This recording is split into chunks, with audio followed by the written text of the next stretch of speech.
Praise the Lord. Good morning. Today, Jesus Army Fellowship. Today, Word of God.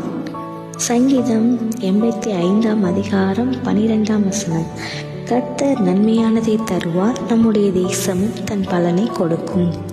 ஆமீன். கர்த்தருடைய நாமத்துக்கு மகிமை உண்டாவதாக.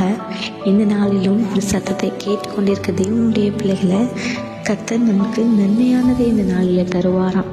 நம்மளுடைய சில வேளையில் நம்ம அநேக நேரத்தில் புலம்புகிறது உண்டு.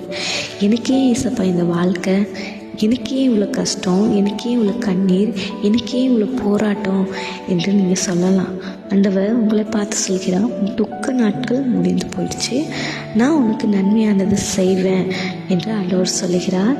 அது மாத்திரம் இல்லை, நம்முடைய வாயிலிருந்து வருகிற அறிக்கை என்னவாக இருக்குன்னா, கர்த்தர் என் கூட இருக்கிறாரு, எனக்காக யாவையும் செய்து முடிப்பார், எனக்காக நன்மையாகவே எனக்கு தருவார், நன்மையை செய்வார் அப்படின்னு சொல்லிட்டு நம்முடைய அறிக்கை இருக்கும்போது, கர்த்தர் எனக்கு கொடுத்த குடும்பத்திற்காக சோத்திரம், எனக்கு கொடுத்த வேலைக்காக சோத்திரம் என்று நாள்தோறும் சொல்லுங்கள்.